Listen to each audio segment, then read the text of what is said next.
spike in knife-related incidents in the UK. Little is heard about those who are left behind to cope with the tragic loss of family members. The real implications of violent deaths are rarely voiced, and little has been heard from those touched by the tragedy. In East London, an organisation formed by Courtney Barrett called Binning Knives Saves Lives works closely with the community, using knife amnesty bins to get these deadly weapons off the streets. Hi guys, we're in Leytonstone on Cattle Estate where gangs are known to reside. We're going door to door, trying to get as many knives out of circulation as possible and spread as much awareness as possible. It's Leytonstone in East London, yeah?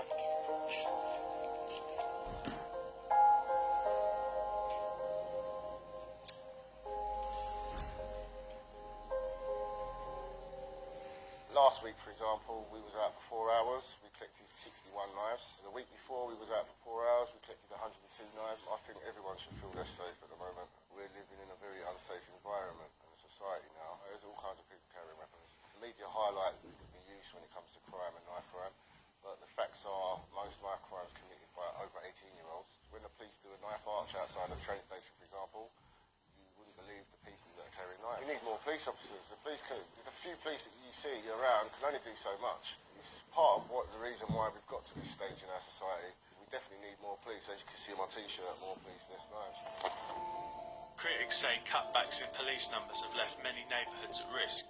Joseph Cullimore was stabbed in the chest by a 16-year-old with a history of mental illness, and he died of his injuries. Joseph's mother recalls the dreadful day her son was murdered. My son was visiting a friend, and he left his tobacco and his phone behind. He saw the light in the flat still, so he went back, knocked at the door to get his back in his phone. And he never came out. His friend's son killed him. He was strangled, he was beaten around the head, and as he lay dying on the floor, we understand, according to the boy's statement, that he decided to get a knife and finish him off and put him out of his misery. He actually said that voices in his head told him, as Joe had left the house, you should have killed him. That's basically all we know about what happened in the flat. You don't expect to knock at the door at 5 o'clock in the morning and telling you your son had been murdered, literally round the corner from where he lived. I'm angry that, he's gone, he's devastated the whole family, and he's got 6 years for it. He's got 6 years, which means he'll be out in 3. He would not talk to the psychiatrists.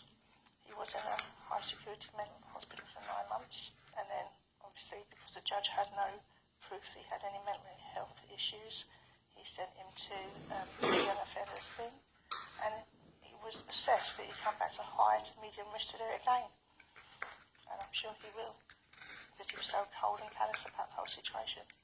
And in court he just laughed the whole time.